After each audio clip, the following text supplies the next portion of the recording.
तो महाराज जी, आत्मदेव ब्राह्मण संतानहीन था, संतानहीनता के दुख से मरना चाहता था।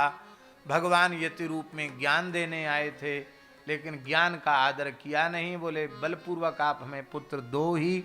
भगवान ने, यति रूपधारी भगवान ने फल दे दिया। फल उसने अपनी पत्नी को दे दिया। पत्नी ने खाया नहीं, झूठ बोलने वाली थी। उसने फल अपने घर की बंध्या गाय को खिला दिया और अपनी सहेली के पुत्र को लेकर अपने को पुत्रवती घोषित कर दिया। भोले भाले पंडित जी ने यही समझा हमारा बेटा है, पर वो तो दूसरे का ही था, उनका तो था ही नहीं।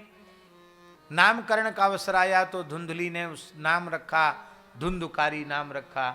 और 3 महीने बाद गाय ने एक बालक को जन्म दिया, वो महात्मा गोकर्ण हुए। दोनों बड़े हुए, संस्कार तो दोनों के साथ ही साथ हुए, लेकिन आगे बड़े होने पर गोकर्ण पंडितो ज्ञानी धुंधुकारी महाखला। गोकर्ण पंडित ज्ञानी हुए, धुंधुकारी महादुष्ट हुआ।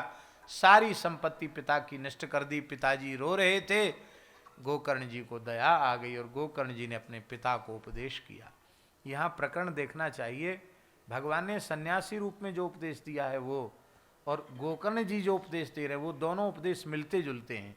इसका मतलब है कि वो जो भगवान का अनुग्रह फल है वही गोकर्ण है, और जो बात भगवान ने यति रूप से कही थी वही बात गोकर्ण जी दोहरा रहे हैं। पंडित जी, उस समय बात असर नहीं की, अब असर कर गई। मार पड़ गई ना तो असर कर गई। नहीं समझे बात?